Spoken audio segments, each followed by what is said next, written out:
సాయిరామ్. సమర్థ సద్గురు సాయినాథ్ మహారాజ్ కీ జై. ముందుగా మన సాయి కుటుంబ సభ్యులందరికీ నమస్కారం అండి.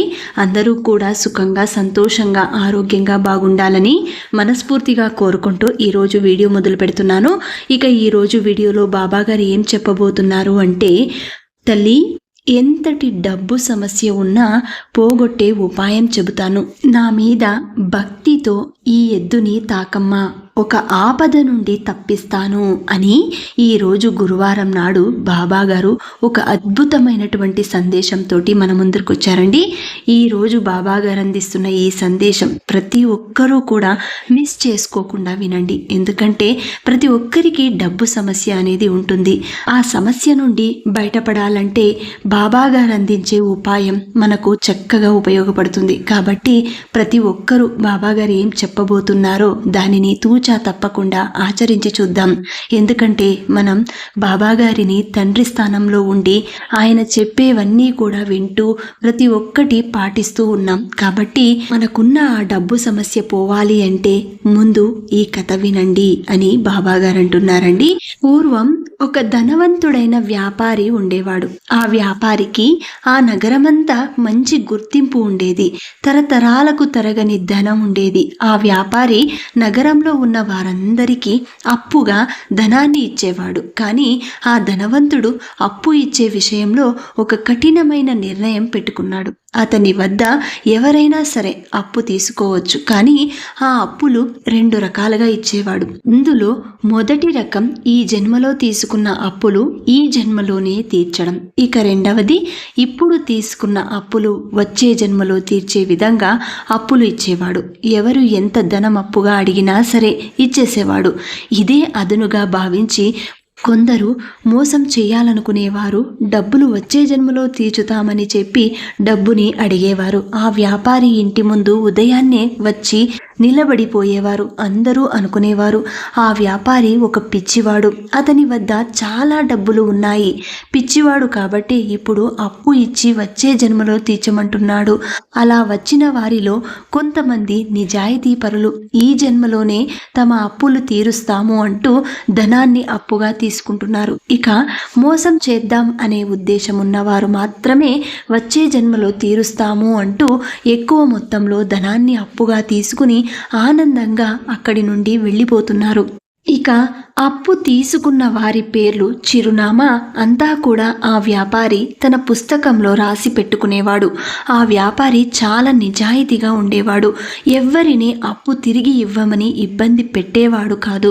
ఆ వ్యాపారి గురించిన ఈ విషయం పక్క ఊర్లో ఉన్న వారందరికీ కూడా తెలిసిపోయింది.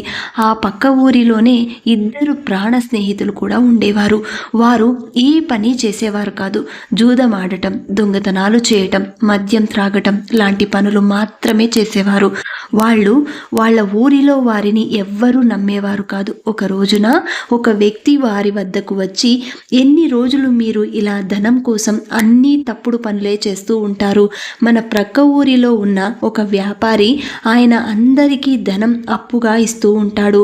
మీకు డబ్బులు తిరిగి ఇవ్వాలనిపిస్తే ఈ జన్మలోనే అప్పు తీరుస్తాము అని అప్పు తీసుకోండి. అప్పు తీర్చాలని లేకపోతే వచ్చే జన్మలో అప్పు తీరుస్తామని చెప్పి ధనం తీసుకోండి. అలా ధనం తీసుకుని ఏదైనా చిన్న వ్యాపారం చేసుకోండి, తప్పుడు పనులు చేయకండి అని చెప్పి ఆ వ్యక్తి అక్కడి నుండి వెళ్ళిపోతాడు. ఆ మాటలు వినగానే వారికి చాలా ఆనందం కలుగుతుంది. వాళ్ళు ఇలా ఆలోచిస్తున్నారు, మనమిద్దరం ఆయన దగ్గరకు వెళ్ళి చాలా ధనాన్ని వచ్చే జన్మలో అప్పు తీరుస్తామని చెప్పి తీసుకుందాం. ఆ డబ్బుతో 10 సంవత్సరాలు చాలా సుఖంగా బ్రతుకుదాం అని అనుకుంటారు. ఇక వెంటనే ఆ వ్యాపారి ఉంటున్న ఊరికి బయలుదేరారు. ఆ ఊరికి చేరుకోవాలంటే నడుచుకుంటూ వెళ్ళాలి. వాళ్ళిద్దరూ నడుచుకుంటూ మరునాడు ఉదయానికి ఆ వ్యాపారి ఉంటున్న ఊరిని చేరుకుంటారు. వాళ్ళిద్దరూ వ్యాపారిని కలిసి, అతి వినయంగా దొంగ ఏడ్పులు ఏడుస్తూ ఇలా అంటున్నారు. మేము మీ గురించి చాలా గొప్పగా విన్నాము. మా పరిస్థితి ఇప్పుడు అస్సలు బాలేదు. పేదరికంతో పిల్లలకు సరిగ్గా 2 పూటల తిండి కూడా పెట్టలేని స్థితిలో ఉన్నాము. ఇప్పుడు మాకు డబ్బు చాలా అవసరం. మీ వద్ద మాకు డబ్బులు లభిస్తుందా? దయచేసి మాకు సహాయం చేయండి అంటూ అడుగుతారు. అప్పుడు ఆ వ్యాపారి, మీకు తప్పకుండా అప్పు ఇస్తాను. మీరు ఎంత ధనం కావాలంటే అంత ధనం తీసుకోవచ్చు, భయపడకండి. మీకు ఎంత ధనం కావాలి అంటూ అడుగుతాడు. అప్పుడు వాళ్ళిద్దరూ, మాకు చెరొక 5 లక్షలు కావాలి, కానీ ఈ జన్మలో మేము మీ అప్పుని తీర్చలేము.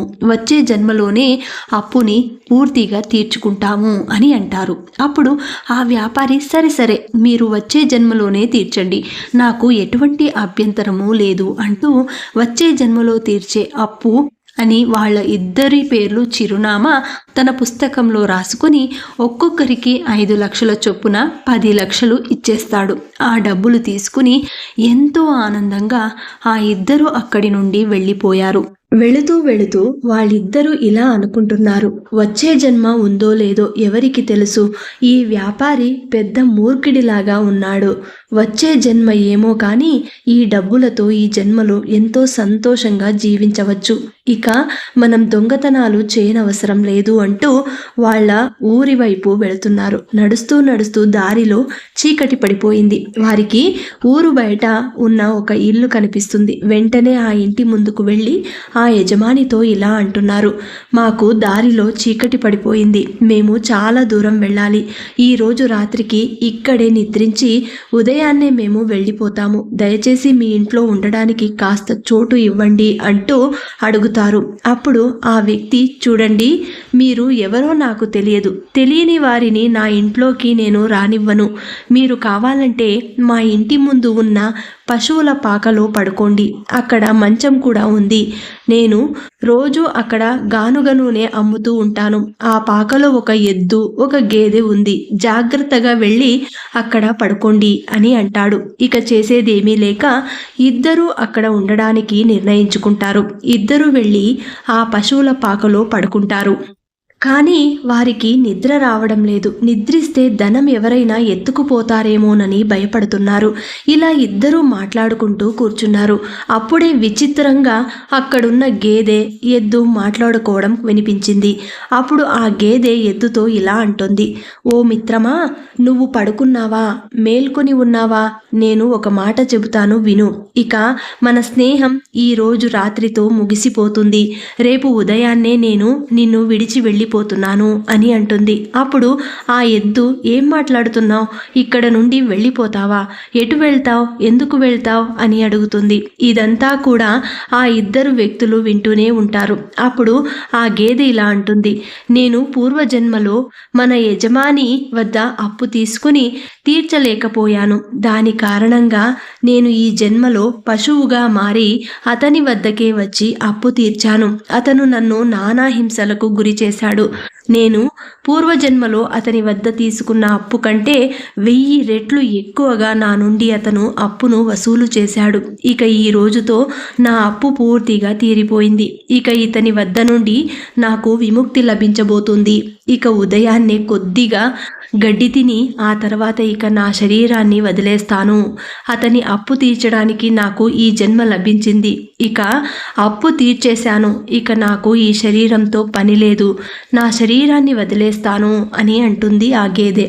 ఆ గేదె మాటలు విన్న ఆ ఎద్దు మళ్ళీ ఇలా అంటుంది, మిత్రమా, నీకు విముక్తి లభించింది.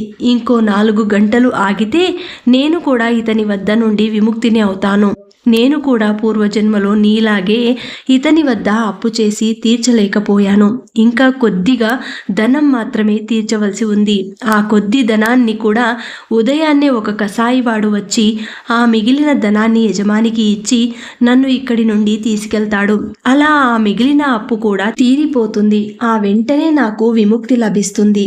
పూర్వజన్మలో నేను చేసిన అప్పుకు గాను ఈ జన్మలో ఈ నూనె గానుగను తిప్పి అప్పు తీర్చాను, నానా కష్టాలను అనుభవించాను, ఇలా నా అప్పు మొత్తం తీర్చేశాను. ఆ మిగిలిన కొద్ది ధనం కూడా రేపు కసాయివాడు చెల్లించి నన్ను ఈ బాధ నుండి విముక్తిని కలిగిస్తాడు. నేను కొద్ది దూరం ఆ కసాయివాడి వెంట వెళ్ళి ఆ తర్వాత నా ప్రాణాలను వదిలేస్తాను. అలా నాకు ఈ జన్మ నుండి విముక్తి లభిస్తుంది అని అంటుంది ఆ ఎద్దు. ఈ మాటలన్నీ ఆ ఇద్దరు వ్యక్తులు విని, ఇదేంటి ఈ పశువులు విచిత్రంగా మాట్లాడుకుంటున్నాయి, అసలు ఇక్కడ ఏం జరుగుతుంది అంటూ ఆశ్చర్యపోయారు. అలా ఆలోచిస్తూ ఉండగానే తెల్లవారిపోతుంది. ఆ పశువుల వద్దకు వాటి యజమాని వచ్చి వాటికి గడ్డిని పెడతాడు. ఆ గేదె గడ్డిని తిని కొద్దిసేపట్లోనే కింద పడిపోయి తన ప్రాణాలను వదిలేస్తుంది. మరణించిన ఆ గేదెను చూసి ఆ యజమాని చాలా బాధపడతాడు. ఇదంతా చూస్తున్న ఆ ఇద్దరు వ్యక్తులు, అరే నిజంగానే ఆ గేదె చెప్పినట్టుగానే తన ప్రాణాలను వదిలేసిందిరా, రాత్రి మనం విన్నట్టుగానే జరిగింది. అంటే నిజంగానే గత జన్మలో ఈ గేదె ఈ యజమాని వద్ద అప్పు తీసుకుని వాటిని తీర్చడానికి ఈ జన్మలో గేదెలాగా వచ్చి కష్టపడి తన గత జన్మ అప్పును తీర్చింది. అంటే ఇప్పుడు ఆ ఎద్దు కూడా మరణిస్తుందా అని అనుకున్నారు. ఇలా ఒక 4 గంటలు గడిచాక ఒక కసాయివాడు అక్కడికి వచ్చి, నీ ఎద్దును నాకు అమ్ముతావా అంటూ ఆ యజమానిని అడుగుతాడు. అప్పుడు యజమాని, ఎలాగో ఈ ఎద్దు ముసలిదైపోయింది, దీనిని అమ్మి మంచి ఎద్దును కొనుక్కుందామని అనుకొని ఆ ఎద్దును అమ్మడానికి ఒప్పుకున్నాడు. ఇక కసాయివాడు ఆ యజమాని అడిగినంత ధనాన్ని ఇచ్చి దానిని కొనుక్కుంటాడు. ఇక దానిని తీసుకుని అక్కడి నుండి వెళ్ళిపోయాడు. అప్పుడు ఆ ఇద్దరు వ్యక్తులు ఈ ఎద్దు విషయంలో కూడా చెప్పినట్టే జరిగింది. కసాయి వచ్చి ఎద్దును కొనుక్కొని దానిని తీసుకుని వెళ్తున్నాడు. మనం దాని వెంట వెళ్ళి చూద్దాం, అది మరణిస్తుందా లేదా అంటూ మెల్లిగా ఆ ఎద్దును వెంబడిస్తూ వెళుతున్నారు. ఊరి బయటకు వెళ్ళగానే రాత్రి చెప్పినట్టుగానే ఆ ఎద్దు క్రింద పడిపోయి దాని ప్రాణాలను వదిలేస్తుంది. అలా దానికి విముక్తి లభించింది. అది చూసిన ఆ ఇద్దరు భయంతో గజగజా వణికిపోయారు. వాళ్ళు ఇలా అనుకుంటున్నారు, అంతా రాత్రి చెప్పినట్టుగానే జరిగింది. ఆ గేదె అతని వద్ద అప్పు చేసి ఈ జన్మలో అతని వద్దనే పనిచేసి అప్పు తీర్చి మరణించింది. ఈ ఎద్దు కూడా అలానే చేసింది. అంటే మనం ఈ జన్మలో ఎవరి వద్దనైనా అప్పు తీసుకుని వాటిని తిరిగి చెల్లించకపోతే వచ్చే జన్మలో వారి వద్దనే పశువుల్లాగా వచ్చి కష్టపడి అప్పు తీర్చి మరణించాలి. ఇప్పుడు మనం కూడా ఆ వ్యాపారి వద్ద అప్పు తీసుకున్నాము అంటే మనం కూడా ఆ అప్పును చెల్లించకపోతే వచ్చే జన్మలో ఆ వ్యాపారి వద్దకే వచ్చి పశువుల్లాగా జన్మించి నానా కష్టాలు పడి అప్పులు తీర్చవలసి వస్తుంది. అప్పుడు ఆ ఇద్దరు బాగా ఆలోచించి, వద్దు, మనకు ఈ అప్పు వద్దు, మనం వెళ్ళి ఆ వ్యాపారికి ఈ ధనం తిరిగి ఇచ్చేద్దాం. వ్యాపారి అడిగితే మాకు వేరే వద్ద ధనం లభించింది అని చెబుదాం. ఎలాగైనా సరే ఈ ధనాన్ని తిరిగి అతనికి ఇచ్చేద్దాం. ఆ వ్యాపారి మామూలోడు కాదు, మనమే పిచ్చివాళ్ళం, ఆయనకు ఇవన్నీ తెలిసినట్టుగా ఉన్నాయి, అందుకే అంత ధైర్యంగా వచ్చే జన్మ కోసం అప్పులు ఇస్తున్నాడు. మనకు ఈ అప్పు వద్దు, మనం తిరిగి ఇచ్చేద్దామంటూ ఆ ధనాన్ని తీసుకుని ఆ వ్యాపారి వద్దకు చేరుకుని ఇలా అంటున్నారు, మేము నిన్న మీ వద్ద అప్పు తీసుకున్నాము, ఆ ధనాన్ని తిరిగి ఇవ్వడానికి మేము మీ వద్దకు వచ్చాము. మాకు ఇప్పుడు ఈ ధనంతో అవసరం లేదు. మీరు ఈ డబ్బును తీసుకుని మీ పుస్తకంలో నుంచి మా పేరును తొలగించండి అంటూ అడుగుతారు. అప్పుడు ఆ వ్యాపారి పుస్తకం తెరిచి చూడగా అందులో వచ్చే జన్మలో అప్పు తీరుస్తామని రాసి ఉంది. అప్పుడు ఆ వ్యాపారి, చూడండి, మీరు అప్పు తీసుకున్నది ఈ జన్మలో, తీరుస్తామని కాదు, వచ్చే జన్మలో తీరుస్తామని అప్పు తీసుకున్నారు. ఈ జన్మలో అప్పు తీర్చవలసి ఉంటే నేను తీసుకునేవాడిని, కానీ అది వచ్చే జన్మలో తీర్చవలసిన అప్పు, నేను దానిని తీసుకోలేను. మీరు వచ్చే జన్మలోనే ఆ అప్పును తీర్చవలసి ఉంటుంది అని అంటాడు. డబ్బులు తిరిగి తీసుకోమని చాలా వరకు బ్రతిమలాడుతారు, కానీ ఆ వ్యాపారి అస్సలు వినడం లేదు. ఇక నిరాశతో ఆ ఇద్దరు అక్కడి నుండి తిరిగి వెళ్ళిపోయారు. ఇలా వాళ్ళు ఊరు వెళుతూ వెళుతూ ఒక చెట్టు క్రింద కూర్చుని ఇలా ఆలోచిస్తున్నారు, ఇక మనం వచ్చే జన్మలో పశువుల్లాగా జన్మించి ఆ వ్యాపారి అప్పును తీర్చవలసి ఉంటుంది.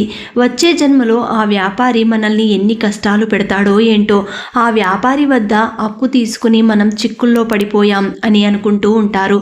మిత్రమా, దీని నుండి తప్పించుకునే ఒక ఉపాయం నా వద్ద వద్ద ఉంది. మనం ఒక పనిని చేద్దాం. ఈ అడవిలో ఎక్కడ నీళ్లు లభించడం లేదు. దారిలో వెళ్ళే వారికి పశువులకు నీళ్లు లభించక చాలా ఇబ్బందులు పడుతున్నారు. ఆ వ్యాపారి ఇచ్చిన ధనంతో ఇక్కడ ఒక అందమైన చెరువును నిర్మిద్దాం అని అంటాడు. రెండవ వాడు కూడా దానికి ఒప్పుకుంటాడు. ఇక మరుసటి రోజు నుండే డబ్బులు ఖర్చు చేస్తూ ఆ చెరువును నిర్మించే పనిని ప్రారంభిస్తారు. అది తక్కువ సమయంలోనే ఒక అందమైన చెరువును నిర్మించారు. ఆ చెరువు చుట్టూ అందమైన మొక్కలను కూడా నాటుతారు. కొన్ని రోజులకే వర్షాలు పడి ఆ చెరువు నీటితో నిండిపోతుంది. ఇక వారిద్దరూ కూడా ఆ చెరువు దగ్గరే ఒక గదిని నిర్మించుకొని అక్కడే నివసిస్తున్నారు. వ్యాపారి ఇచ్చిన ధనం పూర్తిగా ఆ చెరువు కోసం మాత్రమే ఖర్చు చేశారు. మెల్లిమెల్లిగా ఆ అందమైన చెరువు గురించి పక్క ఊర్లో కూడా తెలిసిపోయింది. ఇక అందరూ కూడా పశువులకు నీరు త్రాగిద్దామని అక్కడికి తీసుకొస్తున్నారు. కానీ ఆ ఇద్దరు ఆ చెరువు కట్ట మీద నిలబడి ఆ చెరువులోని నీటిని ఎవ్వరికి త్రాగనివ్వడం లేదు. ఈ చెరువులో ఎవ్వరూ నీరు త్రాగకూడదు, ఇది మా యజమాని ఆదేశం, ఇక్కడకు ఎవ్వరూ రావద్దు అని అంటారు. ఆ చెరువుకు కూడా వారికి అప్పు ఇచ్చిన వ్యాపారి పేరునే పెడతారు. అప్పుడు పక్క ఊరిలో ఉన్న వాళ్ళందరూ ఇలా అనుకుంటున్నారు, అంత అందమైన చెరువును ఆ వ్యాపారి అడవిలో ఎందుకు నిర్మించాడు? నీళ్లు కూడా చాలా స్వచ్ఛంగా ఉన్నాయి. కానీ ఇద్దరు వ్యక్తులు అక్కడ నిలబడి ఆ నీటిని ముట్టుకోనివ్వడం లేదు. అప్పుడు అందరూ ఆ చెరువు దగ్గరకు వెళ్ళి, మీకు ఏమైనా పిచ్చి పట్టిందా? ఆ చెరువులోని నీటిని త్రాగితే మీకేం నష్టం జరుగుతుంది? ఎవరికీ ఉపయోగపడకపోతే ఇంత ఖర్చు పెట్టి మీ యజమాని ఇక్కడ చెరువును ఎందుకు నిర్మించాడు అని అడుగుతూ ఉంటారు. అప్పుడు ఆ ఇద్దరు వ్యక్తులు, చూడండి, ఇందులో మా తప్పేమీ లేదు. మేము ఆ వ్యాపారి వద్ద పనిచేసే వాళ్ళము. ఆయన ఎలా చెబితే మేము అలాగే చేస్తాము. ఇది ఆయన ఆదేశం. ఆయన ధనంతోనే ఈ చెరువును నిర్మించాము. మీరేమైనా అడగాలని ఉంటే ఆయన వద్దకే వెళ్ళి అడగండి అని అంటారు. అప్పుడు ఆ ఊరి వాళ్ళు, వీళ్ళు చెబుతున్నది నిజమే, వీళ్ళు వ్యాపారి వద్ద పనిచేసే వాళ్ళు మాత్రమే, ఆయన ఏది ఆదేశిస్తే అదే చేస్తారు, మనం నేరుగా ఆ వ్యాపారి వద్దకే వెళ్ళి ఆయనని అడుగుదామంటూ ఆ వ్యాపారి వద్దకు చేరుకుని ఆయనతో ఇలా అంటున్నారు, మీరు అంత అందమైన చెరువును నిర్మించారు, కానీ ఆ చెరువు నుండి ఎవ్వరికి నీళ్లు త్రాగనివ్వడం లేదు. మరి ఆ చెరువును ఎందుకోసం నిర్మించారు అని అడుగుతారు. చెరువు గురించి అడగగానే ఆ వ్యాపారి ఆశ్చర్యపోతాడు. మీరు ఏ చెరువు గురించి మాట్లాడుతున్నారు? నేను కొత్తగా ఏ చెరువును నిర్మించలేదు అని అంటాడు. అప్పుడు ఆ వ్యక్తులు ఇలా అంటారు, లేదు, మేము మా కళ్ళతో చూసి వస్తున్నాము. ఆ చెరువుకు కూడా మీ పేరే పెట్టారు. అక్కడ ఇద్దరు మీ పనివాళ్ళు కూడా ఉన్నారు. ఆ ఇద్దరూ మాకు చెరువులో నుంచి నీటిని త్రాగనివ్వడం లేదు అని అంటారు. సరే, వెళదాం పదండి, మీరు చెప్పిన ఆ చెరువు దగ్గరకు అంటూ వాళ్లతో కలిసి ఆ చెరువు వద్దకు చేరుకుంటారు. అందమైన ఆ చెరువును చూసి ఆ వ్యాపారి కూడా ఆశ్చర్యపోతాడు. ఆ చెరువు కట్ట మీద ఆ ఇద్దరు వ్యక్తులు కనిపిస్తారు. వెంటనే ఆ వ్యాపారి ఆ ఇద్దరి వద్దకు వెళ్ళి ఇలా అంటారు, మీరు ఈ చెరువులో నుంచి నీటిని ఎందుకు ముట్టుకోనివ్వడం లేదు? మీరు ఈ చెరువును నా పేరు మీద ఎందుకు నిర్మించారు? నా పేరుతో చెరువును నిర్మించి నా పేరు చెప్పి ఎవరికీ నీటిని ఇవ్వడం లేదు. దానివల్ల నన్నందరూ తిట్టుకుంటున్నారు. దానివల్ల నాకు పాపం తగులుతుంది. నేను ఈ చెరువును నిర్మించనే లేదు. అసలు ఎందుకు ఇలా చేస్తున్నారు అంటూ అడుగుతాడు. అప్పుడు ఆ వ్యక్తులు ఊరందరూ వింటూ ఉండగానే ఇలా అంటారు, మేము మీ వద్ద 10 లక్షలు వచ్చే జన్మలో తీరుస్తామని అప్పుగా తీసుకున్నాం. కానీ వేరే దగ్గర మాకు ధనం లభించడంతో మేము తిరిగి 10 లక్షలు అప్పు తీరుద్దామని అనుకున్నాం. కానీ మీరు దానికి ఒప్పుకోలేదు. వచ్చే జన్మలో మాత్రమే ఆ అప్పును తీర్చాలి అంటున్నారు. కానీ మేము ఆ అప్పును ఎలాగైనా ఈ జన్మలోనే తీర్చాలనుకున్నాం. కానీ మీరు ఆ డబ్బును తీసుకోలేదు. అప్పుడే మాకు ఈ ఆలోచన వచ్చింది. మేము ఆ డబ్బులతోనే మీ పేరు మీద ఈ చెరువును నిర్మించాము. ఎందుకంటే ఆ డబ్బులు మీవే కదా. ఇక ఇప్పుడు మీరు ఆ అప్పును తీర్చినట్టుగా ఒప్పుకునే వరకు ఎవ్వరినీ ఈ చెరువులో నీటిని త్రాగనివ్వము. మీరు మీ పుస్తకంలో నుంచి మా పేరును తొలగిస్తేనే ఇందులో నుంచి నీటిని త్రాగనిస్తాము. అప్పటి వరకు అందరూ మిమ్మల్ని తిట్టుకుంటారు. దాని పాపం మీకే తగులుతుంది అని అంటారు. అది విన్న ఆ వ్యాపారి ఆశ్చర్యపోతాడు. ఊరిలోని వారందరూ కూడా వీరిద్దరూ చాలా మంచివారు, మంచి అందమైన చెరువును నిర్మించారు ఆలోచించారు. చూడండి, వీరు ఉపయోగపడే పనినే చేశారు. వీరి అప్పును తీర్చినట్టుగా భావించి పుస్తకంలో నుంచి వారి పేరును తొలగించండి అని అక్కడున్న వారందరూ అంటారు. అప్పుడు ఆ వ్యాపారి ఇలా అంటాడు, నేను వచ్చే జన్మలో వీరి అప్పు తీరుస్తారు అని చెప్పి రాసుకున్నాను. అది ఇప్పుడు వీలు పడదు. అప్పుడు ఆ ఇద్దరు వ్యక్తులు ఇలా అంటారు, మరేం పర్వాలేదు, మీరు అప్పు తీర్చినట్టుగా భావించుకున్నా సరే, మేమైతే ఎవరికి నీటిని త్రాగనివ్వము. ఇక ఆ పాపమంతా మీకే తగులుతుంది అని అంటారు. అప్పుడు ఆ వ్యాపారి, నా డబ్బులను వాడి ఈ చెరువును నిర్మించారు. వాళ్ళు నీళ్లు ఇవ్వకపోతే నాకే పాపం తగులుతుంది అంటూ, సరే అప్పు తీర్చినట్టుగానే భావించి ఈ పుస్తకంలో నుంచి మీ పేరును కూడా ఇప్పుడే తొలగిస్తాను. మీరు నా అప్పును తీర్చినట్టే. ఇక ఊరందరికీ నీటిని వాడుకోనివ్వండి అంటూ ఆ ఇద్దరి పేర్లను పుస్తకంలో నుండి తొలగించేస్తాడు. అది చూసి ఆ ఇద్దరు చాలా సంతోషిస్తారు. వెంటనే అక్కడి నుండి తమ ఇంటికి వెళ్ళిపోతారు. అప్పటి నుండి ఆ ఇద్దరు ఏ తప్పుడు పనులు చేయకుండా ఎంతో కష్టపడి తమ జీవితాన్ని జీవిస్తూ ఉంటారు. ఈ కథ యొక్క ముఖ్య ఉద్దేశం ఏమిటంటే, బాబాగారు మనకు ఈరోజు ఎందుకు ఈ కథని వినిపించారు అంటే, మనం ఎవరి వద్దనైనా అప్పు చేసి కానీ లేదా ఎవరి ధనాన్నైనా సరే తీసుకుని దానిని తిరిగి చెల్లించకపోతే దానిని ఖచ్చితంగా ఏదో ఒక రూపంలో వారికి చెల్లించవలసి ఉంటుంది. తీసుకున్న ధనాన్ని వచ్చే జన్మలో వారి ఇంట్లోకి ఒక పశువులాగా వచ్చి ఆ అప్పును తీర్చవలసి ఉంటుంది. అందుకే మనం ఎవరి ధనాన్ని మోసం చేసి తినకూడదు. మన ధనం వేరే వాళ్ళు తిన్నా సరే, మనం మాత్రం నిజాయితీగా ఉంటూ ఎవరిని మోసం చేయకూడదు. ఆ భగవంతుడు అన్నింటినీ చూస్తూనే ఉంటారు. ఇలాంటి ముగ్గురు వ్యక్తుల ధనం ఎప్పుడూ కూడా తినవద్దు. అందులో మొదటి వారు దొంగతనం, మోసం చేసి సంపాదించిన వారి ధనం మనం ఎప్పుడూ కూడా తీసుకోకూడదు. అలాంటి ధనం మనం తింటే వారు చేసిన పాపాలన్నీ మనకే తగులుతాయి. ఇక రెండవది, దేవాలయాలకు సంబంధించిన ధనాన్ని మనం ఎప్పుడూ కూడా తినకూడదు. అది జన్మ జన్మల వరకు మనల్ని వెంటాడుతూనే ఉంటుంది. ఇక మూడవది, ఎంతో నిజాయితీగా కష్టపడి సంపాదించిన వారి వద్ద నుండి మనం ధనం తీసుకుని వారికి తిరిగి ఇవ్వకపోతే వచ్చే జన్మలో పశువులాగా మారి వారి రుణాన్ని తప్పకుండా తీర్చవలసి ఉంటుంది అని బాబాగారు ఈరోజు మనకు ఒక మంచి సందేశాన్ని అందించారండి. ఈ కథ గనక మీకు నచ్చితే ప్రతి ఒక్కరూ శ్రద్ధా సబూరి అని కమెంట్ చేయండి. అలాగే ఈ వీడియోని 10 మందికి అందేలాగా షేర్ చేయండి, లైక్ చేయండి. మళ్ళీ ఇంకొక మంచి వీడియోతోటి మీ ముందుంటాను. అంతవరకు సెలవు. సర్వే జనా సుఖినో భవంతు. సర్వం శ్రీ సాయినాథార్పణమస్తు.